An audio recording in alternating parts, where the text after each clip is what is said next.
आओ पंजाबी पढ़िए जी, बिच दिलां दे जड़िए जी। आओ पंजाबी पढ़िए जी, बिच दिलां दे जड़िए जी।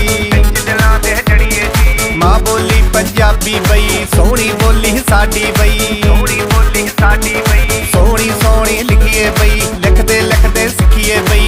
आओ पंजाबी आओ पंजाबी पढ़िए जी, बिच दिलां दे जड़िए जी। आओ पंजाबी पढ़िए जी, आओ पंजाबी पढ़िए जी, आओ पंजाबी पढ़िए जी।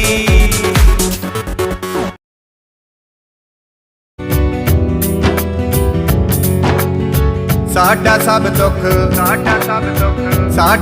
दुख जान दे, रुख बोल न सकदी।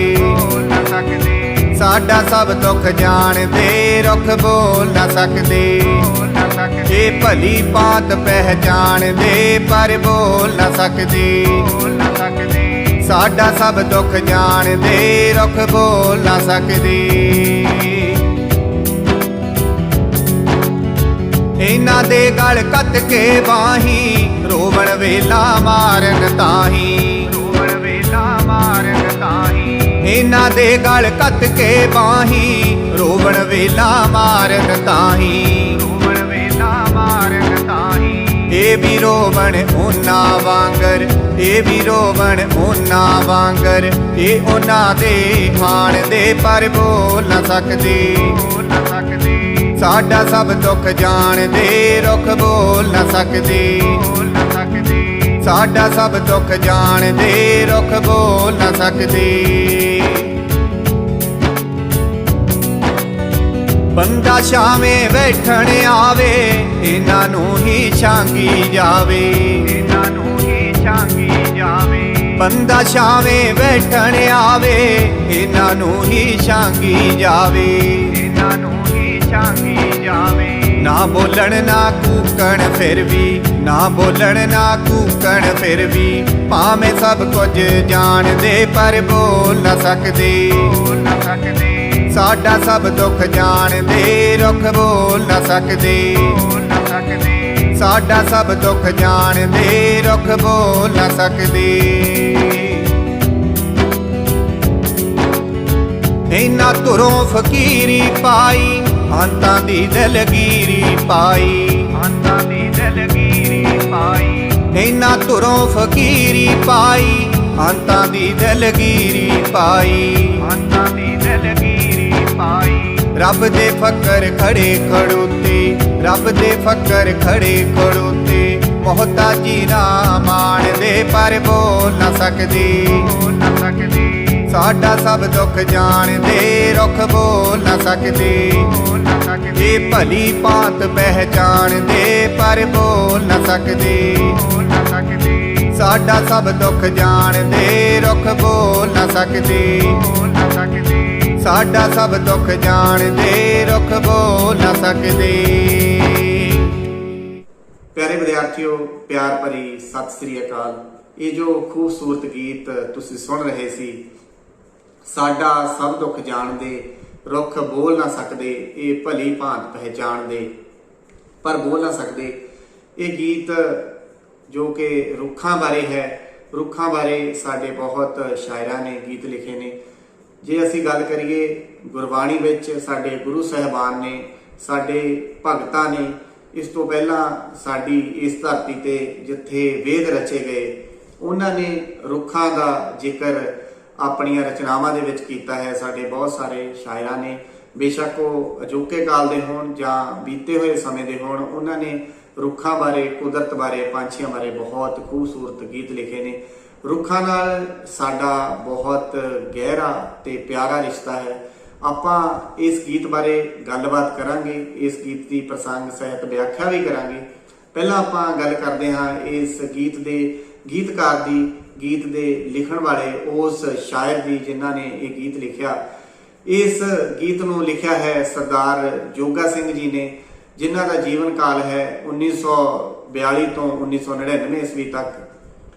जोगा सिंह का जन्म जिला संगरूर के पिंड कानीके विखे 1942 ईस्वी नूं सरदार प्रीतम सिंह के घर होया। उसकी विद्यक योग्यता MA पंजाबी सी ਉਹ ਪੰਜਾਬ ਸਕੂਲ ਸਿੱਖਿਆ ਬੋਰਡ ਵਿੱਚ ਸੰਯੁਕਤ ਡਾਇਰੈਕਟਰ ਸੀ। ਉਸ ਦਾ ਦੇਹਾਂਤ 20 ਜਨਵਰੀ 1999 ਈਸਵੀ ਨੂੰ ਚੰਡੀਗੜ੍ਹ ਵਿਖੇ ਹੋਇਆ। ਉਹਨਾਂ ਦੀਆਂ ਕਾਵਿ ਰਚਨਾਵਾਂ ਅਲਵਿਦਾ, ਖੁਸ਼ ਆਮਦੀਦ, ਆਪਣੀ ਮਿੱਟੀ, ਹੁਣ ਉਹ ਵਕਤ ਨਹੀਂ ਰਹੇ, ਕਰਕ ਕਲੇਜੇ ਮਾਹੇ, ਕੱਚੀ ਮਿੱਟੀ, ਪੱਕੀ ਮਿੱਟੀ। ਜੋਗਾ ਸਿੰਘ ਯਥਾਰਥਵਾਦੀ ਮਾਨਵਵਾਦੀ ਕਵੀ ਹੈ। ਉਹ ਸਮਾਜਿਕ ਯਥਾਰਥ ਨੂੰ ਇੱਕ ਚੇਤਨ ਬੁੱਧੀਜੀਵੀ ਵਾਂਗ ਆਪਣੀ ਕਵਿਤਾ ਵਿੱਚ ਪ੍ਰਗਟਾਉਂਦਾ ਹੈ। ਜੋਗਾ ਸਿੰਘ ਨੂੰ ਅਜੋਕੇ ਪੂੰਜੀਵਾਦੀ ਸਮਾਜ ਦੇ ਆਰਥਿਕ, ਸੱਭਿਆਚਾਰਕ ਤੇ ਮਾਨਵੀ ਸੰਕਟਾਂ ਦਾ ਗਿਆਨ ਹੈ। ਉਸ ਨੂੰ ਫਿਕਰ ਹੈ ਕਿ ਅੱਜ ਦੀ ਰਾਜਨੀਤੀ ਤੇ ਆਰਥਿਕਤਾ ਮਨੁੱਖ ਨੂੰ ਕੁੱਤਿਆਂ, ਵਗਿਆੜਾਂ, ਸ਼ੇਰਾਂ ਤੇ ਕੀੜਿਆਂ ਮਕੌੜਿਆਂ ਵਿੱਚ ਤਬਦੀਲ ਕਰਦੀ ਜਾਂਦੀ ਹੈ। ਹਥਲੀ ਪਾਠ ਪੁਸਤਕ 'ਚ ਜੋਗਾ ਸਿੰਘ ਦੀ ਕਵਿਤਾ ਰੁੱਖ ਬੋਲ ਨਾ ਸਕਦੇ ਸ਼ਾਮਲ ਕੀਤੀ ਹੈ। ਇਸ ਕਵਿਤਾ ਵਿੱਚ ਰੁੱਖਾਂ ਦੀ ਦਰਿਆਦਿਲੀ ਅਤੇ ਸੌੜੀ ਸੋਚ ਵਾਲੇ ਮਨੁੱਖ ਦਾ ਰੁੱਖਾਂ ਪ੍ਰਤੀ ਜ਼ਾਲਮਾਨਾ ਵਤੀਰਾ ਪ੍ਰਗਟ ਹੋਇਆ ਹੈ। ਪਿਆਰੇ ਵਿਦਿਆਰਥੀਓ, ਇਹ ਸ਼ਬਦ ਤੁਹਾਡੀ ਪਾਠ ਪੁਸਤਕ ਦੇ ਵਿੱਚ ਲਿਖੇ ਹੋਏ ਨੇ ਸਰਦਾਰ ਜੋਗਾ ਸਿੰਘ ਜੀ ਬਾਰੇ। ਅਸੀਂ ਜਿੱਥੇ ਸਕੂਲ ਵਿੱਚ ਆਉਂਦੇ ਹਾਂ, ਆਪਣੀ ਪ੍ਰੀਖਿਆ ਦੀ ਤਿਆਰੀ ਕਰਦੇ ਹਾਂ, ਆਪਣੇ ਪੇਪਰਾਂ ਦੀ ਤਿਆਰੀ ਕਰਦੇ ਹਾਂ, ਇਸ ਦੇ ਨਾਲ ਨਾਲ ਆਪਣੇ ਜੀਵਨ ਦਾ ਸਰਬਪੱਖੀ ਵਿਕਾਸ ਕਰਨ ਲਈ, ਆਪਣੇ ਜੀਵਨ ਨੂੰ ਵਧੀਆ ਢੰਗ ਨਾਲ ਜਿਉਣ ਲਈ, ਸਮਾਜ ਦੇ ਵਿੱਚ ਦੂਜੇ ਲੋਕਾਂ ਨਾਲ ਵਿਚਰਨ ਲਈ ਵੀ ਅਸੀਂ ਸਕੂਲ ਵਿੱਚ ਆ ਕੇ ਸਿੱਖਦੇ ਹਾਂ। ਇਸੇ ਕਰਕੇ ਹੀ ਸਾਡੀ ਪਾਠ ਪੁਸਤਕ ਦੇ ਵਿੱਚ ਸਾਡੇ ਵਿਦਵਾਨਾਂ ਨੇ, ਸਾਡੇ ਬੁੱਧੀਜੀਵੀਆਂ ਨੇ ਇਸ ਤਰ੍ਹਾਂ ਦੀਆਂ ਰਚਨਾਵਾਂ ਸਾਡੇ ਸਿਲੇਬਸ ਦੇ ਵਿੱਚ ਸ਼ਾਮਲ ਕੀਤੀਆਂ ਨੇ, ਜਿਨ੍ਹਾਂ ਨੂੰ ਪੜ੍ਹ ਕੇ, ਜਿਨ੍ਹਾਂ ਨੂੰ ਸਿੱਖ ਕੇ, ਜਿਨ੍ਹਾਂ ਨੂੰ ਮਾਣ ਕੇ ਸਾਡੀ ਜ਼ਿੰਦਗੀ ਵਿੱਚ ਹਾਂ ਪੱਖੀ ਤਬਦੀਲੀਆਂ ਆਉਂਦੀਆਂ ਨੇ। ਸਾਡਾ ਕੁਦਰਤ ਪ੍ਰਤੀ, ਸਾਡਾ ਰੁੱਖਾਂ ਪ੍ਰਤੀ, ਸਾਡਾ ਪੰਛੀਆਂ ਪ੍ਰਤੀ, ਸਾਡਾ ਆਪਣੀ ਮਿੱਟੀ ਪ੍ਰਤੀ, ਸਾਡਾ ਆਪਣੀ ਹਵਾ ਪ੍ਰਤੀ ਇੱਕ ਰਿਸ਼ਤਾ ਬਣਦਾ ਹੈ, ਇੱਕ ਰਿਸ਼ਤਾ ਜੁੜਦਾ ਹੈ। ਇਹ ਸ਼ਬਦ ਸਾਡੇ ਅੰਦਰ ਇੱਕ ਨਵੀਂ ਚੇਤਨਾ ਜਗਾਉਂਦੇ ਨੇ, ਇੱਕ ਨਵਾਂ ਸਾਨੂੰ ਜੀਵਨ ਪ੍ਰਤੀ ਦ੍ਰਿਸ਼ਟੀਕੋਣ ਦਿੰਦੇ ਨੇ। ਜਿਵੇਂ ਕਿ ਆਪਾਂ ਇਸ ਗੀਤ ਦੇ ਗੀਤਕਾਰ ਜੋਗਾ ਸਿੰਘ ਜੀ ਹੋਰਾਂ ਬਾਰੇ ਗੱਲ ਕੀਤੀ ਹੈ ਕਿ ਉਹਨਾਂ ਨੇ ਇਸ ਤਰ੍ਹਾਂ ਦੀਆਂ ਰਚਨਾਵਾਂ ਜੋ ਕਿ ਸਮਾਜ ਨੂੰ ਸੇਧ ਦੇਣ, ਜੋ ਸਮਾਜ ਦੇ ਫਾਇਦੇ ਲਈ ਹੋਣ, ਸਮਾਜ ਦੇ ਭਲੇ ਲਈ ਹੋਣ, ਇਸ ਤਰ੍ਹਾਂ ਦੀਆਂ ਉਹਨਾਂ ਨੇ ਰਚਨਾਵਾਂ ਲਿਖੀਆਂ ਨੇ। ਉਹਨਾਂ ਦੀ ਲਿਖੀ ਹੋਈ ਰਚਨਾ ਆਪਾਂ ਜਿਹੜੀ ਕਿ ਹੁਣੇ ਹੀ ਤੁਹਾਡੇ ਨਾਲ ਗਾ ਕੇ ਸਾਂਝੀ ਕੀਤੀ ਹੈ। ਪਹਿਲਾਂ ਆਪਾਂ ਪ੍ਰਸੰਗ ਸਾਹਿਤ ਵਿਆਖਿਆ ਕਰਨ ਤੋਂ ਵੀ ਪਹਿਲਾਂ ਇਸ ਰਚਨਾ ਦੇ ਕੁਝ ਕੁ ਸ਼ਬਦ ਨੇ ਜਿਨ੍ਹਾਂ ਦੇ ਜੇਕਰ ਸਾਨੂੰ ਅਰਥ ਪਤਾ ਹੋਣਗੇ ਤਾਂ ਆਪਾਂ ਬਹੁਤ ਆਸਾਨੀ ਨਾਲ ਉਸ ਰਚਨਾ ਨੂੰ ਸਮਝ ਸਕਦੇ ਹਾਂ। ਕੁਝ ਇੱਕ ਅਰਥ ਤੁਹਾਡੀ ਪਾਠ ਪੁਸਤਕ ਦੇ ਵਿੱਚ ਦਿੱਤੇ ਹੋਏ ਨੇ। ਧਾਹੀ, ਇਸ ਦਾ ਭਾਵ ਹੈ ਉੱਚੀ ਰੋਣਾ, ਛਾਂਗੀ, ਕਟਾਈ ਕਰਨਾ, ਜਿਵੇਂ ਆਪਾਂ ਰੁੱਖਾਂ ਨੂੰ ਛਾਂਗਦੇ ਹਾਂ, ਰੁੱਖਾਂ ਨੂੰ ਕੱਟਦੇ ਹਾਂ। ਫਕੀਰੀ, ਗਰੀਬੀ ਜਾਂ ਦਰਵੇਸ਼ੀ। ਫਕੀਰੀ ਦਾ ਬਹੁਤ ਰਿਸ਼ਤਾ ਹੈ ਪੰਜਾਬ ਨਾਲ। ਪੰਜਾਬ ਦੇ ਵਿੱਚ ਬਹੁਤ ਇਸ ਤਰ੍ਹਾਂ ਦੇ ਫਕੀਰ ਹੋਏ ਨੇ ਜਿਨ੍ਹਾਂ ਦੀਆਂ ਰਚਨਾਵਾਂ ਅਸੀਂ ਹੁਣ ਵੀ ਪੜ੍ਹਦੇ ਹਾਂ। ਕਵੀ ਨੇ ਵੀ ਫਕੀਰਾਂ ਦੇ ਨਾਲ ਤੁਲਨਾ ਕੀਤੀ ਹੈ ਰੁੱਖਾਂ ਦੀ। ਆਪਾਂ ਜਦੋਂ ਪ੍ਰਸੰਗ ਵਿਆਖਿਆ ਪੜਾਂਗੇ ਉਦੋਂ ਇਹ ਗੱਲ ਸਮਝਾਂਗੇ ਕਿ ਰੁੱਖ ਕਿਸ ਤਰ੍ਹਾਂ ਫਕੀਰ ਹੁੰਦੇ ਨੇ। ਦਿਲਗੀਰੀ, ਉਦਾਸੀ, ਗਮਗੀਨੀ, ਮੁਹਤਾਜੀ, ਅਧੀਨਗੀ, ਇਹ ਕੁਝ ਕੁ ਸ਼ਬਦ ਜਿਨ੍ਹਾਂ ਦੇ ਅਰਥ ਤੁਹਾਡੀ ਪਾਠ ਪੁਸਤਕ ਦੇ ਵਿੱਚ ਦਿੱਤੇ ਹੋਏ ਨੇ। ਹੁਣ ਆਪਾਂ ਗੱਲ ਕਰੀਏ ਪਾਠ ਅਭਿਆਸ ਦੀ। ਜੇਕਰ ਅਸੀਂ ਕਿਸੇ ਗੀਤ ਨੂੰ, ਕਿਸੇ ਰਚਨਾ ਨੂੰ ਪੜ੍ਹ ਲੈਂਦੇ ਹਾਂ, ਪੜ੍ਹ ਕੇ ਗਾ ਲੈਂਦੇ ਹਾਂ, ਗਾਉਣ ਦੇ ਨਾਲ ਨਾਲ ਉਸ ਦੇ ਅਰਥ ਸਮਝ ਲੈਂਦੇ ਹਾਂ, ਤੇ ਇਸ ਤੋਂ ਅੱਗੇ ਇੱਕ ਗੱਲ ਹੋ ਰਹੀ ਹੈ ਕਿ ਅਰਥਾਂ ਨੂੰ ਆਪਣੇ ਜੀਵਨ ਦੇ ਵਿੱਚ ਵਸਾ ਲੈਂਦੇ ਹਾਂ, ਆਪਣੇ ਮਨ ਦੇ ਵਿੱਚ ਵਸਾ ਲੈਂਦੇ ਹਾਂ, ਤੇ ਉਹਨਾਂ ਨੂੰ ਮਨ ਦੇ ਵਿੱਚ ਵਸਾਉਣ ਦੇ ਨਾਲ ਨਾਲ ਉਹਨਾਂ ਅਨੁਸਾਰ ਜੀਵਨ ਦੇ ਵਿੱਚ ਕਿਰਿਆ ਕਰਦੇ ਹਾਂ, ਉਹਨਾਂ ਅਨੁਸਾਰ ਜੀਵਨ ਨੂੰ ਜਿਉਂਦੇ ਹਾਂ। ਕਿਉਂਕਿ ਇਹਨਾਂ ਰਚਨਾਵਾਂ ਦਾ ਮਕਸਦ ਹੀ ਸਾਡੇ ਜੀਵਨ ਨੂੰ ਸੇਧ ਦੇਣਾ ਹੈ, ਸਾਡੇ ਜੀਵਨ ਨੂੰ ਬਦਲਣਾ ਹੈ। ਪਾਠ ਅਭਿਆਸ ਦੇ ਵਿੱਚ ਹੇਠ ਲਿਖੇ ਕਾਵਿ-ਬੰਧ ਦੀ ਪ੍ਰਸੰਗ ਸਾਹਿਤ ਵਿਆਖਿਆ ਕਰੋ। ਸਾਡੀ ਪਾਠ ਪੁਸਤਕ ਦੇ ਵਿੱਚ ਇਹ ਪਾਠ ਅਭਿਆਸ ਦੇ ਵਿੱਚ ਲਿਖਿਆ ਹੋਇਆ ਹੈ। ਪਹਿਲਾਂ ਆਪਾਂ ਪਹਿਲਾ ਜੋ ਕਾਵਿ-ਬੰਧ ਹੈ ਉਹ ਪੜ੍ਹਦੇ ਹਾਂ। ਸਾਡਾ ਸਭ ਦੁੱਖ ਜਾਣਦੇ, ਰੁੱਖ ਬੋਲ ਨਾ ਸਕਦੇ, ਇਹ ਭਲੀ ਭਾਂਤ ਪਹਿਚਾਣਦੇ ਪਰ ਬੋਲ ਨਾ ਸਕਦੇ। ਇਸ ਗੀਤ ਦਾ, ਇਸ ਕਾਵਿ-ਬੰਧ ਦਾ ਪ੍ਰਸੰਗ ਅਸੀਂ ਇਸ ਤਰ੍ਹਾਂ ਲਿਖਾਂਗੇ। ਇਹ ਕਾਵਿ ਟੋਟਾ ਆਧੁਨਿਕ ਪੰਜਾਬੀ ਕਾਵਿ ਝਲਕਾਂ ਅਤੇ ਇਤਿਹਾਸ ਪੁਸਤਕ ਵਿੱਚ ਦਰਜ ਜੋਗਾ ਸਿੰਘ ਦੀ ਕਵਿਤਾ ਰੁੱਖ ਬੋਲ ਨਾ ਸਕਦੇ ਵਿੱਚੋਂ ਲਿਆ ਗਿਆ ਹੈ। ਇਸ ਕਵਿਤਾ ਵਿੱਚ ਕਵੀ ਨੇ ਰੁੱਖਾਂ ਦੀ, ਮਨੁੱਖਾਂ ਦੇ ਅਕਿਰਤ ਘਣਤਾ ਭਰੇ ਰਵੱਈਏ ਪ੍ਰਤੀ ਸੰਵੇਦਨਸ਼ੀਲਤਾ ਨੂੰ ਬਿਆਨ ਕੀਤਾ ਹੈ। ਵਿਆਖਿਆ ਇਸ ਤਰ੍ਹਾਂ ਅਸੀਂ ਲਿਖਾਂਗੇ। ਕਵੀ ਕਹਿੰਦਾ ਹੈ ਕਿ ਰੁੱਖ ਬੇਸ਼ੱਕ ਬੋਲਣਾ ਨਹੀਂ ਜਾਣਦੇ ਪਰ ਸਾਡਾ ਸਭ ਦੁੱਖ ਜਾਣਦੇ ਹਨ। ਸਾਡਾ ਸਭ ਦੁੱਖ ਜਾਣਦੇ, ਰੁੱਖ ਬੋਲ ਨਾ ਸਕਦੇ, ਇਹ ਭਲੀ ਭਾਂਤ ਪਹਿਚਾਣਦੇ ਪਰ ਬੋਲ ਨਾ ਸਕਦੇ। ਇਹ ਸਾਡੀ ਹਾਲਤ ਅਤੇ ਰਵੱਈਏ ਨੂੰ ਚੰਗੀ ਤਰ੍ਹਾਂ ਪਛਾਣਦੇ ਹਨ ਪਰ ਬੋਲ ਕੇ ਆਪਣੇ ਭਾਵ ਪ੍ਰਗਟ ਨਹੀਂ ਕਰ ਸਕਦੇ। ਇਸ ਗੀਤ ਨੂੰ ਪੜ੍ਹਦਿਆਂ ਤੁਹਾਨੂੰ ਜ਼ਰੂਰ ਆਪਣਾ ਬਚਪਨ ਵੀ ਯਾਦ ਆਉਂਦਾ ਹੋਵੇਗਾ, ਕਿਉਂਕਿ ਅਸੀਂ ਛੋਟੀ ਉਮਰ ਤੋਂ ਹੀ, ਬਚਪਨ ਤੋਂ ਹੀ ਰੁੱਖਾਂ ਦੇ ਨਾਲ ਆਪਣਾ ਰਿਸ਼ਤਾ ਬਣਾ ਲੈਂਦੇ ਹਾਂ, ਰੁੱਖਾਂ ਦੇ ਨਾਲ ਆਪਣੀ ਸਾਂਝ ਬਣਾ ਲੈਂਦੇ ਹਾਂ। ਆਪਾਂ ਰੁੱਖਾਂ ਦੇ ਥੱਲੇ ਬਹੁਤ ਵਾਰ ਖੇਡੇ ਹਾਂ, ਰੁੱਖਾਂ ਤੇ ਚੜ੍ਹੇ ਹਾਂ, ਰੁੱਖਾਂ ਤੇ ਪੀਂਘਾਂ ਪਾਈਆਂ ਨੇ, ਤੇ ਬਹੁਤ ਵਾਰ ਪਿੰਡ ਦੀ ਸੱਥ ਵਿੱਚ ਜਾਂ ਕਿਸੇ ਸਾਂਝੀ ਥਾਂ ਤੇ ਕਿਸੇ ਰੁੱਖ ਦੇ ਥੱਲੇ ਜਿੱਥੇ ਬਜ਼ੁਰਗ ਬੈਠਦੇ ਨੇ, ਜਿੱਥੇ ਸਿਆਣੇ ਬੈਠਦੇ ਨੇ, ਉਹਨਾਂ ਕੋਲ ਬੈਠ ਕੇ ਆਪਾਂ ਬਹੁਤ ਕਹਾਣੀਆਂ ਤੇ ਸਿਆਣੀਆਂ ਗੱਲਾਂ ਸੁਣੀਆਂ ਨੇ ਤੇ ਆਪਣੇ ਸਾਥੀਆਂ ਦੇ ਨਾਲ ਰਲ ਕੇ ਖੇਡਿਆ। ਇਸ ਤਰ੍ਹਾਂ ਲੱਗਦਾ ਹੈ ਕਵੀ ਨੇ ਵੀ ਇਸ ਤਰ੍ਹਾਂ ਹੀ ਲਿਖਿਆ ਹੈ ਕਿ ਜਿਸ ਤਰ੍ਹਾਂ ਇਹ ਸਾਡਾ ਦੁੱਖ ਜਾਣਦੇ ਨੇ, ਜਿਸ ਤਰ੍ਹਾਂ ਇਹ ਸਾਨੂੰ ਸਮਝਦੇ ਨੇ, ਪਰ ਭਾਵੇਂ ਇਹ ਬੋਲ ਨਹੀਂ ਸਕਦੇ ਪਰ ਇਹ ਸਾਨੂੰ ਚੰਗੀ ਤਰ੍ਹਾਂ ਜਾਣਦੇ ਨੇ। ਸੋ ਇਸ ਤਰ੍ਹਾਂ ਕਵੀ ਨੇ ਆਪਣੇ ਭਾਵ ਇਸ ਬੰਦ ਦੇ ਵਿੱਚ ਪ੍ਰਗਟ ਕੀਤੇ ਨੇ। ਅੱਗੇ ਲਿਖਿਆ ਹੈ, ਇਹਨਾਂ ਦੇ ਗਲ ਘੱਤ ਕੇ ਬਾਹੀਂ, ਰੋਵਣ ਵੇਲਾ ਮਾਰਨ ਧਾਹੀਂ। ਇਹ ਵੀ ਰੋਵਣ ਉਹਨਾਂ ਵਾਂਗਰ, ਇਹ ਉਹਨਾਂ ਦੇ ਹਾਣ ਦੇ ਪਰ ਬੋਲ ਨਾ ਸਕਦੇ। ਪ੍ਰਸੰਗ ਆਪਾਂ ਇਸ ਤਰ੍ਹਾਂ ਲਿਖਾਂਗੇ। ਇਹ ਕਾਵਿ ਟੋਟਾ ਆਧੁਨਿਕ ਪੰਜਾਬੀ ਕਾਵਿ ਝਲਕਾਂ ਅਤੇ ਇਤਿਹਾਸ ਪੁਸਤਕ ਵਿੱਚ ਦਰਜ ਜੋਗਾ ਸਿੰਘ ਦੀ ਕਵਿਤਾ ਰੁੱਖ ਬੋਲ ਨਾ ਸਕਦੇ ਵਿੱਚੋਂ ਲਿਆ ਗਿਆ ਹੈ। ਇਸ ਕਵਿਤਾ ਵਿੱਚ ਕਵੀ ਨੇ ਰੁੱਖਾਂ ਦੀ ਮਨੁੱਖਾਂ ਦੇ ਅਕਿਰਤ ਘਣਤਾ ਭਰੇ ਰਵੱਈਏ ਪ੍ਰਤੀ ਸੰਵੇਦਨਸ਼ੀਲਤਾ ਨੂੰ ਬਿਆਨ ਕੀਤਾ ਹੈ। ਵਿਆਖਿਆ ਆਪਾਂ ਇਸ ਤਰ੍ਹਾਂ ਕਰਾਂਗੇ। ਕਵੀ ਕਹਿੰਦਾ ਹੈ ਕਿ ਬੇਲਾਂ ਰੁੱਖਾਂ ਦੇ ਗਲ ਨਾਲ ਬਾਹਾਂ ਪਾ ਕੇ ਧਾਹਾਂ ਮਾਰ-ਮਾਰ ਰੋਂਦੀਆਂ ਹਨ। ਇਹਨਾਂ ਦੇ ਗਲ ਘੱਤ ਕੇ ਬਾਹੀਂ, ਰੋਵਣ ਵੇਲਾਂ ਮਾਰਨ ਧਾਹੀਂ। ਇਹ ਵੀ ਰੋਵਣ ਉਹਨਾਂ ਵਾਂਗਰ, ਇਹ ਉਹਨਾਂ ਦੇ ਹਾਣ ਦੇ ਪਰ ਬੋਲ ਨਾ ਸਕਦੇ। ਰੁੱਖ ਵੀ ਉਹਨਾਂ ਵੇਲਾਂ ਦੇ ਵਾਂਗ ਹੀ ਰੋਂਦੇ ਹਨ। ਦੁੱਖ ਦੇ ਸਮੇਂ ਵਿੱਚ ਉਹ ਉਹਨਾਂ ਦੇ ਬਰਾਬਰ ਦੇ ਹੀ ਦੁਖੀ ਹੁੰਦੇ ਹਨ, ਪਰੰਤੂ ਇਹ ਵੇਲਾਂ ਨੂੰ ਆਪਣਾ ਦੁੱਖ ਦੱਸਣ ਲਈ ਬੋਲ ਨਹੀਂ ਸਕਦੇ। ਸੋ ਇਸ ਤਰ੍ਹਾਂ ਲੱਗਦਾ ਹੈ ਕਵੀ ਦੀ ਰਚਨਾ ਨੂੰ ਸੁਣ ਕੇ, ਇਸ ਗੀਤ ਨੂੰ ਸੁਣ ਕੇ, ਕਿ ਰੁੱਖ ਜਿਵੇਂ ਬੇਸ਼ੱਕ ਬੋਲ ਨਹੀਂ ਸਕਦੇ ਪਰ ਸਾਨੂੰ ਲੱਗਣ ਇਸ ਤਰ੍ਹਾਂ ਲੱਗ ਜਾਂਦਾ ਹੈ ਕਿ ਜਿਵੇਂ ਉਹ ਸਾਡੇ ਨਾਲ ਗੱਲਾਂ ਕਰਦੇ ਹੋਣ, ਸਾਡੇ ਨਾਲ ਗੱਲ ਕਰ ਸਕਦੇ ਹੋਣ। ਜਿਸ ਤਰ੍ਹਾਂ ਕਵੀ ਨੇ ਪ੍ਰਗਟਾਵਾ ਕੀਤਾ ਹੈ ਕਿ ਬੇਲਾਂ ਦੇ ਗਲ ਲੱਗ ਕੇ ਇਹ ਰੁੱਖ ਨੇ ਜਿਹੜੇ ਆਪਣੇ ਹਾਵ ਭਾਵ ਉਹਨਾਂ ਦੇ ਨਾਲ ਪ੍ਰਗਟ ਕਰਦੇ ਨੇ। ਅਗਲਾ ਬੰਦ ਹੈ ਜੋ ਕਿ ਮਨੁੱਖ ਦੀ ਮਾਨਸਿਕਤਾ ਬਾਰੇ ਇਸ ਬੰਦ ਦੇ ਵਿੱਚ ਕਵੀ ਨੇ ਲਿਖਿਆ ਹੈ ਕਿ ਬੰਦਾ ਜਿਨ੍ਹਾਂ ਰੁੱਖਾਂ ਦੇ ਛਾਵੇਂ ਬੈਠਦਾ ਹੈ ਉਹਨਾਂ ਰੁੱਖਾਂ ਨਾਲ ਕਿਸ ਤਰ੍ਹਾਂ ਦਾ ਵਤੀਰਾ ਕਰਦਾ ਹੈ, ਕਿਸ ਤਰ੍ਹਾਂ ਦਾ ਵਰਤਾਓ ਕਰਦਾ ਹੈ।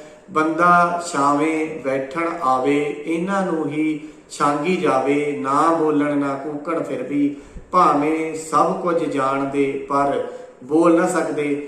ਆਪਾਂ ਪ੍ਰਸੰਗ ਇਸ ਤਰ੍ਹਾਂ ਲਿਖਾਂਗੇ। ਇਹ ਕਾਵਿ ਟੋਟਾ ਆਧੁਨਿਕ ਪੰਜਾਬੀ ਕਾਵਿ ਝਲਕਾਂ ਅਤੇ ਇਤਿਹਾਸ ਪੁਸਤਕ ਵਿੱਚ ਦਰਜ ਜੋਗਾ ਸਿੰਘ ਦੀ ਕਵਿਤਾ ਰੁੱਖ ਬੋਲ ਨਾ ਸਕਦੇ ਵਿੱਚੋਂ ਲਿਆ ਗਿਆ ਹੈ। ਇਸ ਕਵਿਤਾ ਵਿੱਚ ਕਵੀ ਨੇ ਰੁੱਖਾਂ ਦੀ ਮਨੁੱਖਾਂ ਦੇ ਕਿਰਤ ਘਣਤਾ ਭਰੇ ਰਵੱਈਏ ਪ੍ਰਤੀ ਸੰਵੇਦਨਸ਼ੀਲਤਾ ਨੂੰ ਬਿਆਨ ਕੀਤਾ ਹੈ। ਵਿਆਖਿਆ ਕਵੀ ਕਹਿੰਦਾ ਹੈ ਕਿ ਬੰਦਾ ਧੁੱਪ ਵਿੱਚ ਮਰਦਾ ਇਹਨਾਂ ਦੀ ਛਾਂ ਵਿੱਚ ਬੈਠਣ ਲਈ ਆਉਂਦਾ ਹੈ, ਪਰ ਉਹ ਬੜੀ ਅਕਿਰਤ ਘਣਤਾ ਨਾਲ ਇਹਨਾਂ ਨੂੰ ਹੀ ਛਾਂਗੀ ਜਾਂਦਾ ਹੈ। ਬੰਦਾ ਛਾਵੇਂ ਬੈਠਣ ਆਵੇ, ਇਹਨਾਂ ਨੂੰ ਹੀ ਛਾਂਗੀ ਜਾਵੇ। ਭਾਵ ਬੰਦਾ ਇੰਨਾ ਕਿਰਤ ਘਣ ਹੈ ਕਿ ਜਿਨ੍ਹਾਂ ਰੁੱਖਾਂ ਦੀ ਛਾਵੇਂ ਉਸਨੇ ਬੈਠਣਾ ਹੁੰਦਾ ਹੈ ਉਹਨਾਂ ਰੁੱਖਾਂ ਨੂੰ ਹੀ ਉਹ ਵੱਢ ਦਿੰਦਾ ਹੈ। ਉਸ ਨੂੰ ਰੁੱਖ ਲਗਾਉਣੇ ਚਾਹੀਦੇ ਨੇ ਪਰ ਉਹ ਉਹਨੇ ਰੁੱਖ ਲਗਾਉਂਦਾ ਨਹੀਂ ਜਿੰਨੇ ਰੁੱਖ ਉਹ ਵੱਢ ਦਿੰਦਾ ਹੈ।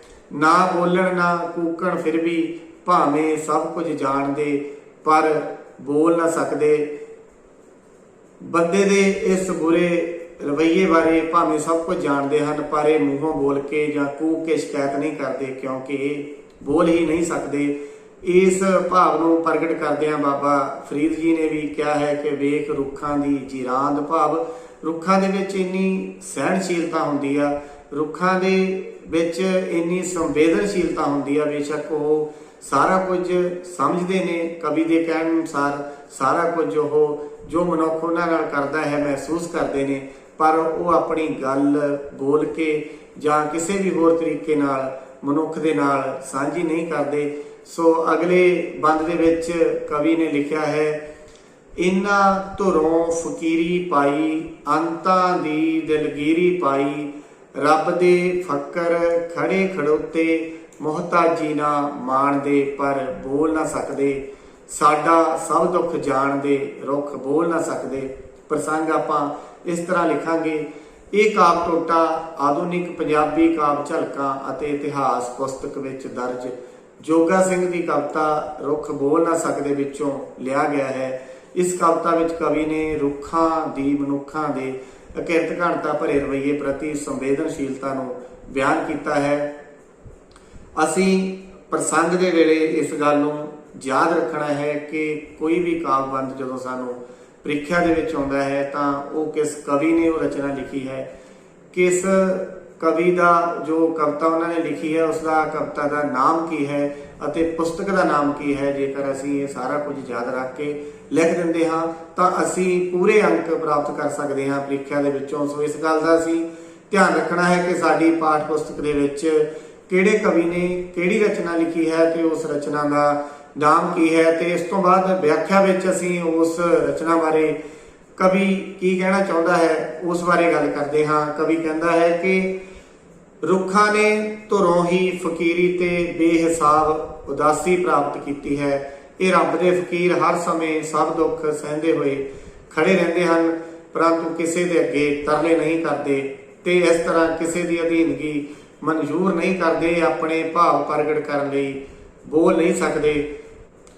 ਜਿਸ ਤਰ੍ਹਾਂ ਕਿ ਅਸੀਂ ਜਾਣਦੇ ਹਾਂ ਕਿ ਰੁੱਖਾਂ ਬਾਰੇ ਸਾਡੇ ਗੁਰੂ ਸਾਹਿਬਾਨ ਨੇ ਵੀ ਬਾਣੀ ਦੇ ਵਿੱਚ ਲਿਖਿਆ ਹੈ, ਰੁੱਖਾਂ ਬਾਰੇ ਸਾਡੇ ਭਗਤਾਂ ਨੇ ਲਿਖਿਆ ਹੈ, ਸਾਡੇ ਫਕੀਰਾਂ ਨੇ ਲਿਖਿਆ ਹੈ, ਸਾਡੇ ਬਹੁਤ ਸ਼ਾਇਰਾਂ ਨੇ ਲਿਖਿਆ ਹੈ, ਅਜੋਕੇ ਸਮੇਂ ਦੇ ਵਿੱਚ ਵੀ ਲਿਖਿਆ ਹੈ ਕਿ ਰੁੱਖਾਂ ਦਾ ਸਾਡੇ ਨਾਲ ਬਹੁਤ ਗਹਿਰਾ ਤੇ ਗੂੜਾ ਰਿਸ਼ਤਾ ਹੈ। ਇਸੇ ਕਰਕੇ ਹੀ ਵੱਖ-ਵੱਖ ਸਮੇਂ ਸਾਡੇ ਸਕੂਲਾਂ ਵਿੱਚ, ਸਾਡੇ ਕਾਲਜਾਂ ਵਿੱਚ, ਸਾਡੀਆਂ ਯੂਨੀਵਰਸਿਟੀਆਂ ਵਿੱਚ ਸਮਾਜ ਦੇ ਵੱਖ-ਵੱਖ ਲੋਕਾਂ ਵੱਲੋਂ ਰੁੱਖਾਂ ਨੂੰ ਸੰਭਾਲਣ ਲਈ, ਰੁੱਖਾਂ ਦੀ ਸੁਰੱਖਿਆ ਲਈ ਵਾਰ-ਵਾਰ ਇਹ ਸਾਨੂੰ ਸੰਦੇਸ਼ ਦਿੱਤਾ ਜਾਂਦਾ ਹੈ ਕਿ ਸਾਨੂੰ ਰੁੱਖਾਂ ਦੀ ਸੁਰੱਖਿਆ ਕਰਨੀ ਚਾਹੀਦੀ ਹੈ, ਕਿਉਂਕਿ ਅਸੀਂ ਜਾਣਦੇ ਹਾਂ ਕਿ ਜੇ ਰੁੱਖ ਨੇ ਤਾਂ ਮਨੁੱਖ ਨੇ। ਇਸੇ ਕਰਕੇ ਅਸੀਂ ਥਾਂ-ਥਾਂ ਤੇ ਲਿਖਿਆ ਪੜ੍ਹਦੇ ਹਾਂ, ਹਰ ਮਨੁੱਖ ਲਾਵੇ ਇੱਕ ਰੁੱਖ, ਕਿਉਂਕਿ ਰੁੱਖਾਂ ਤੋਂ ਸਾਨੂੰ ਆਕਸੀਜਨ ਮਿਲਦੀ ਹੈ। ਰੁੱਖਾਂ ਕਰਕੇ ਹੀ ਅਸੀਂ ਜਿਉਂਦੇ ਹਾਂ। ਉਹ ਸਾਡੀ ਕਾਰਬਨ ਡਾਈਆਕਸਾਈਡ ਗੈਸ ਨੂੰ ਆਪ ਅੰਦਰ ਲੈ ਜਾਂਦੇ ਨੇ, ਸਾਫ਼ ਕਰਕੇ ਸਾਡੇ ਲਈ ਆਕਸੀਜਨ ਉਹ ਛੱਡਦੇ ਨੇ। ਸੋ ਰੁੱਖਾਂ ਦੇ ਲਾਭ ਬਾਰੇ, ਰੁੱਖਾਂ ਦੇ ਫਾਇਦੇ ਬਾਰੇ, ਰੁੱਖਾਂ ਦੇ ਉਪਯੋਗ ਬਾਰੇ ਤੁਸੀਂ ਪਹਿਲੀ ਜਮਾਤ ਤੋਂ ਲੈ ਕੇ ਹੁਣ ਤੱਕ ਬਾਰ-ਬਾਰ ਪੜ੍ਹਦੇ ਰਹੇ ਹੋ, ਸੁਣਦੇ ਰਹੇ ਹੋ। ਇਸ ਕਰਕੇ ਕਵੀ ਨੇ ਯਤਨ ਕੀਤਾ ਹੈ ਕਿ ਸਾਡੇ ਪਿਆਰੇ ਵਿਦਿਆਰਥੀਆਂ ਦਾ ਰੁੱਖਾਂ ਨਾਲ ਜਿਹੜਾ ਇਹ ਰਿਸ਼ਤਾ, ਰੁੱਖਾਂ ਨਾਲ ਜਿਹੜੀ ਸਾਂਝ ਆ ਉਹ ਹੋਰ ਗਹਿਰੀ ਹੋਵੇ, ਗੂੜੀ ਹੋਵੇ, ਤਾਂ ਕਿ ਅਸੀਂ ਵੱਧ ਤੋਂ ਵੱਧ ਰੁੱਖ ਲਗਾਈਏ, ਆਪਣੇ ਵਾਤਾਵਰਨ ਨੂੰ ਬਚਾਈਏ। ਤੁਸੀਂ ਆਪ ਮਹਿਸੂਸ ਕੀਤਾ ਹੋਣਾ ਕਿ ਚਾਹੇ ਸਾਡੇ ਘਰ ਦੇ ਵਿਹੜੇ ਵਿੱਚ ਕੋਈ ਰੁੱਖ ਹੋਵੇ ਜਾਂ ਜਦੋਂ ਅਸੀਂ ਸਕੂਲ ਨੂੰ ਜਾਂਦੇ ਹਾਂ ਰਸਤੇ ਵਿੱਚ ਕੋਈ ਰੁੱਖ ਹੋਵੇ ਜਾਂ ਸਾਡੇ ਸਕੂਲ ਦੇ ਵਿੱਚ ਰੁੱਖ ਹੋਣ, ਜਦੋਂ ਅਸੀਂ ਰੋਜ਼ ਉਹਨਾਂ ਰੁੱਖਾਂ ਦੇ ਹੇਠਾਂ ਬੈਠਦੇ ਹਾਂ, ਉਹਨਾਂ ਰੁੱਖਾਂ ਦੇ ਹੇਠਾਂ ਖੇਡਦੇ ਹਾਂ, ਉਹਨਾਂ ਰੁੱਖਾਂ ਦੇ ਹੇਠਾਂ ਬੈਠ ਕੇ ਖਾਣਾ ਖਾਂਦੇ ਹਾਂ, ਜਾਂ ਕਿਤੇ ਮੀਂਹ ਦੇ ਵਿੱਚ ਉਹ ਰੁੱਖ ਨੇ ਸਾਨੂੰ ਸੁਰੱਖਿਆ ਦਿੱਤੀ ਆ, ਰੁੱਖ ਨੇ ਸਾਨੂੰ ਕਣੀਆਂ ਤੋਂ ਜਾਂ ਕਈ ਵਾਰ ਗੜਿਆਂ ਤੋਂ ਸਾਨੂੰ ਬਚਾਇਆ, ਤਾਂ ਸਾਡੀ ਉਸ ਰੁੱਖ ਨਾਲ ਜਿਹੜੀ ਸਾਂਝ ਪੈ ਜਾਂਦੀ ਆ। ਜੇਕਰ ਉਸ ਰੁੱਖ ਨੂੰ ਕੋਈ ਆ ਕੇ ਕੱਟਣ ਆਉਂਦਾ ਤਾਂ ਸਾਨੂੰ ਦੁੱਖ ਮਹਿਸੂਸ ਹੁੰਦਾ, ਦਰਦ ਮਹਿਸੂਸ ਹੁੰਦਾ। ਇਸੇ ਕਰਕੇ ਸਾਡੀ ਜ਼ਿੰਮੇਵਾਰੀ ਬਣਦੀ ਆ, ਸਾਡਾ ਫਰਜ਼ ਬਣਦਾ ਕਿ ਅਸੀਂ ਰੁੱਖ ਲਗਾਈਏ, ਵੱਧ ਤੋਂ ਵੱਧ ਰੁੱਖ ਲਗਾਈਏ ਤੇ ਰੁੱਖਾਂ ਦੀ ਸੁਰੱਖਿਆ ਕਰੀਏ। ਜੇ ਆਪਾਂ ਇਸ ਕਵਿਤਾ ਦੇ ਕੇਂਦਰੀ ਭਾਵ ਦੀ ਗੱਲ ਕਰੀਏ, ਰੁੱਖ ਬੋਲ ਨਾ ਸਕਦੇ, ਕਵਿਤਾ ਦਾ ਕੇਂਦਰੀ ਭਾਵ ਆਪਣੇ ਸ਼ਬਦਾਂ ਵਿੱਚ ਲਿਖੋ। ਰੁੱਖ ਬੰਦੇ ਦੇ ਦੁੱਖ ਨੂੰ ਤੇ ਉਸ ਦੀ ਕਿਰਤ ਘਣਤਾ ਨੂੰ ਚੰਗੀ ਤਰ੍ਹਾਂ ਜਾਣਦੇ ਹਨ, ਪਰ ਉਹ ਇਸ ਪ੍ਰਤੀ ਕੋਈ ਸ਼ਿਕਾਇਤ ਨਹੀਂ ਕਰਦੇ ਕਿਉਂਕਿ ਉਹ ਬੋਲ ਨਹੀਂ ਸਕਦੇ। ਉਹ ਤਾਂ ਰੱਬ ਦੇ ਫਕੀਰ ਹਨ ਤੇ ਕਿਸੇ ਦੀ ਮੁਹਤਾਜੀ ਕਬੂਲ ਨਹੀਂ ਕਰਦੇ। ਇਸ ਤਰ੍ਹਾਂ ਆਪਾਂ ਕੇਂਦਰੀ ਭਾਵ ਇਸ ਕਵਿਤਾ ਦਾ ਲਿਖਾਂਗੇ। ਕੇਂਦਰੀ ਭਾਵ ਬਾਰੇ ਅਸੀਂ ਜਾਣਦੇ ਹਾਂ ਕਿ ਕੇਂਦਰੀ ਭਾਵ ਤੋਂ ਮਤਲਬ ਕਿ ਜੋ ਕਵੀ ਨੇ ਰਚਨਾ ਲਿਖੀ ਹੈ, ਜੋ ਕਵੀ ਦੀ ਰਚਨਾ ਹੈ, ਉਸ ਦਾ ਕੇਂਦਰ ਬਿੰਦੂ ਕੀ ਹੈ। ਸੋ ਅਸੀਂ ਇੱਕ ਕਵਿਤਾ ਨੂੰ ਜਦੋਂ ਧਿਆਨ ਨਾਲ ਪੜ੍ਹ ਲੈਂਦੇ ਹਾਂ, ਸਮਝ ਲੈਂਦੇ ਹਾਂ, ਜਾਣ ਲੈਂਦੇ ਹਾਂ, ਤਾਂ ਉਸ ਦਾ ਕੇਂਦਰੀ ਭਾਵ ਵਧੀਆ ਤਰੀਕੇ ਨਾਲ ਆਪਣੀ ਕਾਪੀ ਤੇ ਲਿਖ ਸਕਦੇ ਹਾਂ।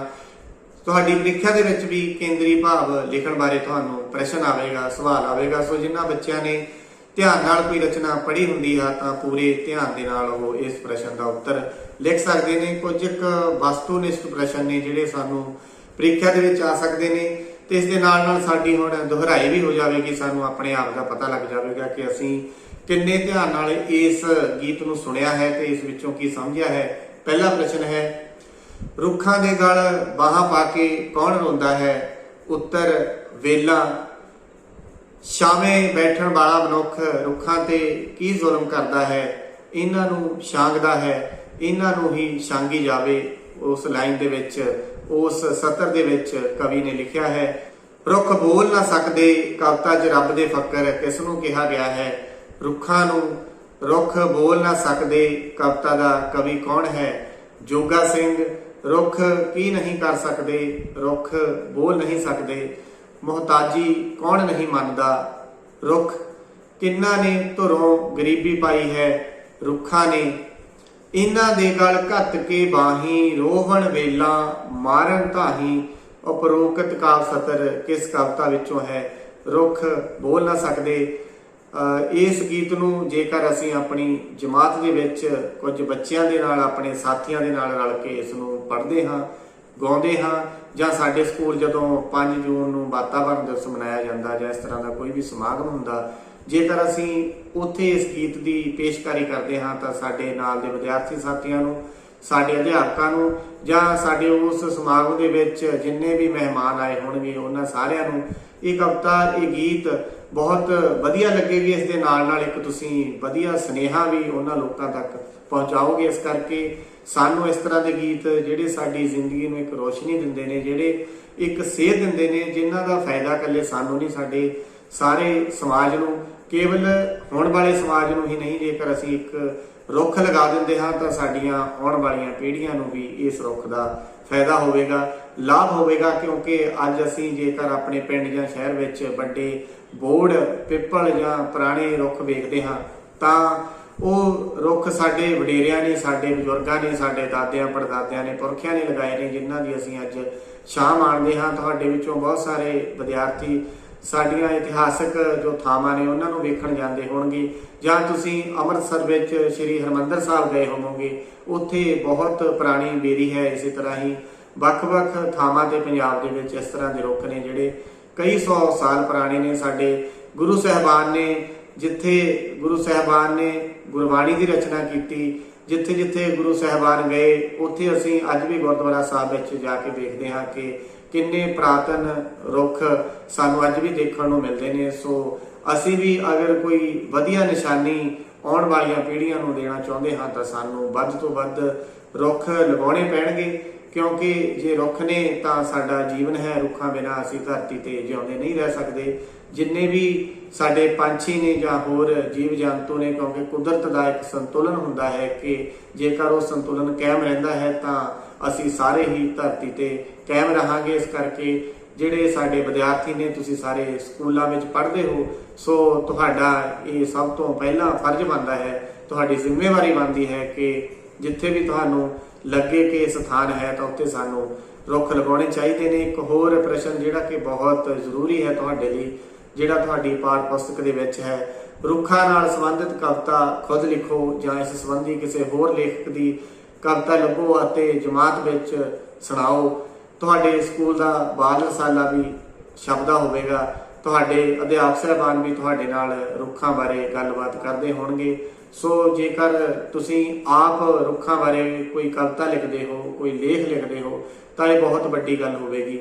ਜੇਕਰ ਆਪਾਂ ਨਹੀਂ ਲਿਖਦੇ ਤਾਂ ਆਪਾਂ ਨੂੰ ਕਈ ਵਾਰ ਸਾਡੇ ਅਖਬਾਰਾਂ ਦੇ ਵਿੱਚ, ਸਾਡੇ ਬਾਲ ਰਸਾਲਿਆਂ ਦੇ ਵਿੱਚ ਜਾਂ ਤੁਹਾਡੇ ਸਕੂਲ ਦੇ ਵਿੱਚ ਲਾਇਬ੍ਰੇਰੀ ਹੈ, ਉੱਥੋਂ ਵੀ ਤੁਹਾਨੂੰ ਰੁੱਖਾਂ ਬਾਰੇ ਕੋਈ ਨਾ ਕੋਈ ਗੀਤ ਜਾਂ ਕਵਿਤਾ ਮਿਲ ਸਕਦੀ ਹੈ। ਸਾਡੇ ਬਹੁਤ ਸਾਰੇ ਪੰਜਾਬੀ ਦੇ ਵਧੀਆ ਗਾਇਕ ਨੇ, ਉਹਨਾਂ ਨੇ ਵੀ ਰੁੱਖਾਂ ਬਾਰੇ ਗੀਤ ਗਾਏ ਨੇ। ਸੋ ਤੁਸੀਂ ਆਪਣੇ ਅਧਿਆਪਕ ਸਾਹਿਬਾਨ ਦੀ ਸਲਾਹ ਦੇ ਨਾਲ, ਉਹਨਾਂ ਤੋਂ ਸਾਡੇ ਗੁਰੂ ਸਾਹਿਬਾਨ ਨੇ ਗੁਰਬਾਣੀ ਦੇ ਵਿੱਚ ਰੁੱਖਾਂ ਬਾਰੇ ਕਿੱਥੇ ਕਿੱਥੇ ਗੱਲ ਕੀਤੀ ਹੈ, ਸਾਡੇ ਭਗਤਾਂ ਨੇ ਰੁੱਖਾਂ ਬਾਰੇ ਗੁਰਬਾਣੀ ਦੇ ਵਿੱਚ ਜਿੱਥੇ ਜ਼ਿਕਰ ਕੀਤਾ ਹੈ ਉਸ ਬਾਰੇ ਵੀ ਤੁਸੀਂ ਗੱਲ ਕਰ ਸਕਦੇ ਹੋ। ਉਸ ਨੂੰ ਆਪਣੀ ਕਾਪੀ ਤੇ ਖੂਬਸੂਰਤ ਢੰਗ ਨਾਲ ਲਿਖ ਸਕਦੇ ਹੋ, ਕਿਉਂਕਿ ਜੇਕਰ ਸਾਡੀ ਰੁੱਖਾਂ ਨਾਲ ਸਾਂਝ ਹੈ, ਦਿਲ ਦੀ ਸਾਂਝ ਹੈ, ਮਨ ਦੀ ਸਾਂਝ ਹੈ, ਤਾਂ ਅਸੀਂ ਜ਼ਰੂਰ ਰੁੱਖਾਂ ਨੂੰ ਵੱਧ ਤੋਂ ਵੱਧ ਲਗਾਵਾਂਗੇ, ਰੁੱਖਾਂ ਨੂੰ ਬਚਾਵਾਂਗੇ ਆਪਾਂ ਇੱਕ ਇਸੇ ਤਰ੍ਹਾਂ ਦਾ ਹੀ ਜੋ ਰੁੱਖਾਂ ਨਾਲ ਸੰਬੰਧਿਤ ਗੀਤ ਹੈ ਉਸ ਬਾਰੇ ਗੱਲ ਕਰਦੇ ਹਾਂ।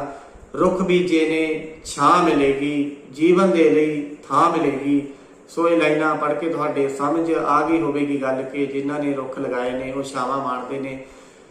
ਪੰਛੀਆਂ ਕਰਨਾ ਰਹਿਣ ਬਸੇਰਾ, ਮਹਿਕਣ ਲੱਗੂ ਚਾਰ ਚਫੇਰਾ। ਜੇਕਰ ਰੁੱਖ ਲੱਗੇ ਹੋਣਗੇ ਤਾਂ ਉੱਥੇ ਆ ਕੇ ਪੰਛੀ ਆਪਣੇ ਗੀਤ ਸੁਣਾਉਣਗੇ, ਜਿਸ ਦੇ ਨਾਲ ਚਾਰ ਚਫੇਰਾ ਜਿਹੜਾ ਖੂਬਸੂਰਤ ਹਵਾ ਦੇ ਨਾਲ, ਇੱਕ ਮਹਿਕ ਦੇ ਨਾਲ ਉਹ ਮਹਿਕਣ ਲੱਗੇਗਾ। ਬਣੂ ਸਹਾਰਾ ਬਾਹ ਮਿਲੇਗੀ, ਰੁੱਖ ਬੀਜੇ ਨੇ ਛਾਂ ਮਿਲੇਗੀ, ਰੁੱਖ ਬੀਜੇ ਨੇ ਛਾਂ ਮਿਲੇਗੀ। ਫੁੱਲ ਤੇ ਫਲਾਂ ਸ਼ਿੰਗਾਰੇ ਹੋਣੇ, ਸੋਹਣੇ ਬਹੁਤ ਨਜ਼ਾਰੇ ਹੋਣੇ। ਲੋਰੀ ਦਿੰਦੀ ਮਾਂ ਮਿਲੇਗੀ, ਰੁੱਖ ਬੀਜੇ ਨੇ ਛਾਂ ਮਿਲੇਗੀ। ਕਵੀ ਨੇ ਅੱਗੇ ਲਿਖਿਆ ਹੈ ਕਿ ਕਰਦੇ ਸਾਨੂੰ ਪਿਆਰ ਬਹੁਤ ਨੇ, ਰੁੱਖਾਂ ਦੇ ਉਪਕਾਰ ਬਹੁਤ ਨੇ, ਹਰ ਕਾਰਜ ਵਿੱਚ ਹਾਂ ਮਿਲੇਗੀ, ਰੁੱਖ ਬੀਜੇ ਨੇ ਛਾਂ ਮਿਲੇਗੀ। ਜਦ ਕੋਇਲ ਨੇ ਰਾਗ ਸੁਣਾਉਣਾ, ਆਪ ਮੁਹਾਰੇ ਦਿਲ ਨੇ ਗਾਉਣਾ। ਮਨ ਦੀ ਸ਼ਾਂਤੀ ਤਾਂ ਮਿਲੇਗੀ, ਰੁੱਖ ਬੀਜੇ ਨੇ ਛਾਂ ਮਿਲੇਗੀ। ਜੇਕਰ ਅਸੀਂ ਰੁੱਖ ਬੀਜੇ ਹੋਣਗੇ ਤਾਂ ਆਪ ਮੁਹਾਰੇ ਜਿਹੜੇ ਪੰਛੀ ਨੇ, ਚਿੜੀਆਂ ਨੇ, ਤੋਤੇ ਨੇ, ਗਟਾਰਾਂ ਨੇ, ਘੁੱਗੀਆਂ ਨੇ, ਮੋਰ ਨੇ, ਉਹਨਾਂ ਨੇ ਆਪ ਮੁਹਾਰੇ ਕੋਇਲ ਨੇ ਆ ਕੇ ਉਹਨਾਂ ਤੇ ਬੈਠ ਕੇ ਗੀਤ ਗਾਉਣੇ ਨੇ। ਇਸ ਦੇ ਨਾਲ ਵਾਤਾਵਰਨ ਬਹੁਤ ਸੋਹਣਾ ਤੇ ਸੁੰਦਰ ਹੋ ਜਾਂਦਾ ਹੈ। ਇਸ ਕਰਕੇ ਸਾਨੂੰ ਰੁੱਖਾਂ ਨੂੰ ਸਾਂਭਣ ਦੀ ਲੋੜ ਹੈ। ਜਿੱਥੇ ਰੁੱਖ ਤੇ ਫਿਰੇ ਕੁਹਾੜੇ, ਸੋਹਣੇ ਜੰਗਲ ਗਏ ਉਜਾੜੇ। ਗੱਡੀਆਂ ਦੀ ਪਾਂ ਮਿਲੇਗੀ, ਰੁੱਖ ਬੀਜੇ ਨੇ ਛਾਂ ਮਿਲੇਗੀ, ਰੁੱਖ ਬੀਜੇ ਨੇ ਛਾਂ ਮਿਲੇਗੀ। ਜਿੱਥੋਂ ਰੁੱਖਾਂ ਨੂੰ ਕੱਟਿਆ ਗਿਆ, ਤੁਸੀਂ ਸਾਰੇ ਭਲੀ ਭਾਂਤ ਜਾਣਦੇ ਹੋ ਕਿ ਉਸ ਧਰਤੀ ਦਾ ਕੀ ਹਾਲ ਹੋ ਜਾਂਦਾ ਹੈ। ਇਸ ਕਰਕੇ ਕਵੀ ਨੇ ਜੋ ਸਾਨੂੰ ਇਸ ਰਚਨਾ ਦੇ ਵਿੱਚ ਖੂਬਸੂਰਤ ਸੁਨੇਹਾ ਦਿੱਤਾ ਹੈ, ਉਸ ਸੁਨੇਹੇ ਨੂੰ ਅਸੀਂ ਆਪਣੇ ਜ਼ਿੰਦਗੀ ਦੇ ਵਿੱਚ ਸ਼ਾਮਲ ਕਰ ਲੈਣਾ ਹੈ। ਰੁੱਖਾਂ ਬਾਰੇ, ਰੁੱਖਾਂ ਦੇ ਨਾਮਾਂ ਬਾਰੇ ਕੋਈ ਵੀ ਤੁਹਾਨੂੰ ਕਵਿਤਾ ਮਿਲੇ ਜਾਂ ਰੁੱਖਾਂ ਦੇ ਨਾਮਾਂ ਦੀ ਇੱਕ ਤੁਸੀਂ ਤਰਤੀਬ ਬਣਾ ਸਕਦੇ ਹੋ। ਇਸ ਤਰ੍ਹਾਂ ਵੀ ਲਿਖ ਸਕਦੇ ਹੋ ਅਧਿਆਪਕ ਸਾਹਿਬਾਨ ਦੀ ਸਹਾਇਤਾ ਦੇ ਨਾਲ ਕਿ ਕਿਹੜੇ ਰੁੱਖ ਸਾਡੇ ਪੰਜਾਬ ਦੇ ਵਿੱਚੋਂ ਅਲੋਪ ਹੋ ਰਹੇ ਨੇ। ਕਾਫੀ ਰੁੱਖ ਅੱਜ ਦੇ ਸਮੇਂ ਸੁੱਕ ਰਹੇ ਨੇ। ਸੋ ਉਹਨਾਂ ਰੁੱਖਾਂ ਨੂੰ ਸੰਭਾਲਣ ਲਈ ਸਾਨੂੰ ਕੀ ਕਰਨਾ ਚਾਹੀਦਾ। ਸੋ ਇਸ ਕਰਕੇ ਇਹ ਸਾਡਾ ਸਾਰੇ ਹੀ ਵਿਦਿਆਰਥੀਆਂ ਦਾ, ਸਾਰੇ ਹੀ ਮਨੁੱਖਾਂ ਦਾ ਇਹ ਫਰਜ਼ ਬਣਦਾ ਹੈ ਕਿ ਅਸੀਂ ਆਪਣੇ ਰੁੱਖਾਂ ਨੂੰ ਸੰਭਾਲੀਏ। ਬੇਸ਼ੱਕ ਇਹ ਬੋਲ ਨਹੀਂ ਸਕਦੇ, ਬੇਸ਼ੱਕ ਇਹ ਕੁਝ ਕਹਿ ਨਹੀਂ ਸਕਦੇ, ਪਰ ਇਹ ਸਾਡੀ ਡਿਊਟੀ ਬਣਦੀ ਹੈ, ਸਾਡਾ ਫਰਜ਼ ਬਣਦਾ ਹੈ ਕਿ ਅਸੀਂ ਇਹਨਾਂ ਰੁੱਖਾਂ ਨੂੰ ਸੰਭਾਲੀਏ, ਰੁੱਖਾਂ ਨੂੰ ਪਿਆਰ ਕਰੀਏ। ਇੱਕ ਵਾਰ ਫਿਰ ਆਪਾਂ ਸੁਣਦੇ ਹਾਂ ਰੁੱਖਾਂ ਬਾਰੇ ਇਹ ਗੀਤ। ਇਹ ਭਲੀ ਬਾਤ ਪਹਿਚਾਣਦੇ ਪਰ ਬੋਲ ਨਾ ਸਕਦੇ, ਸਾਡਾ ਸਭ ਦੁੱਖ ਜਾਣਦੇ, ਰੁੱਖ ਬੋਲ ਨਾ ਸਕਦੇ। ਇਹਨਾਂ ਦੇ ਗਲ ਕੱਤ ਕੇ ਬਾਹੀਂ, ਰੋਵਣ ਵੇਲਾ ਮਾਰਨ ਤਾਹੀਂ, ਰੋਵਣ ਵੇਲਾ ਮਾਰਨ ਤਾਹੀਂ। ਇਹਨਾਂ ਦੇ ਗਲ ਕੱਤ ਕੇ ਬਾਹੀਂ, ਰੋਵਣ ਵੇਲਾ ਮਾਰਨ ਤਾਹੀਂ, ਰੋਵਣ ਵੇਲਾ ਮਾਰਨ ਤਾਹੀਂ। ਇਹ ਵੀ ਰੋਵਣ ਉਹਨਾਂ ਵਾਂਗਰ, ਇਹ ਵੀ ਰੋਵਣ ਉਹਨਾਂ ਵਾਂਗਰ। ਇਹ ਉਹਨਾਂ ਦੇ ਹਾਣ ਦੇ ਪਰ ਬੋਲ ਨਾ ਸਕਦੇ, ਬੋਲ ਨਾ ਸਕਦੇ। ਸਾਡਾ ਸਭ ਦੁੱਖ ਜਾਣਦੇ, ਰੁੱਖ ਬੋਲ ਨਾ ਸਕਦੇ, ਬੋਲ ਨਾ ਸਕਦੇ। ਸਾਡਾ ਸਭ ਦੁੱਖ ਜਾਣਦੇ, ਰੁੱਖ ਬੋਲ ਨਾ ਸਕਦੇ। ਬੰਦਾ ਛਾਵੇਂ ਬੈਠਣ ਆਵੇ, ਇਹਨਾਂ ਨੂੰ ਹੀ ਛਾਂਗੀ ਜਾਵੇ, ਇਹਨਾਂ ਨੂੰ ਹੀ ਛਾਂਗੀ ਜਾਵੇ। ਬੰਦਾ ਛਾਵੇਂ ਬੈਠਣ ਆਵੇ, ਇਹਨਾਂ ਨੂੰ ਹੀ ਛਾਂਗੀ ਜਾਵੇ, ਇਹਨਾਂ ਨੂੰ ਹੀ ਛਾਂਗੀ ਜਾਵੇ।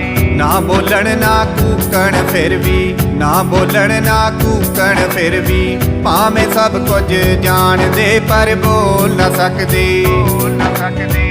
ਸਾਡਾ ਸਭ ਦੁੱਖ ਜਾਣਦੇ, ਰੁੱਖ ਬੋਲ ਨਾ ਸਕਦੇ, ਬੋਲ ਨਾ ਸਕਦੇ। ਸਾਡਾ ਸਭ ਦੁੱਖ ਜਾਣਦੇ, ਰੁੱਖ ਬੋਲ ਨਾ ਸਕਦੇ।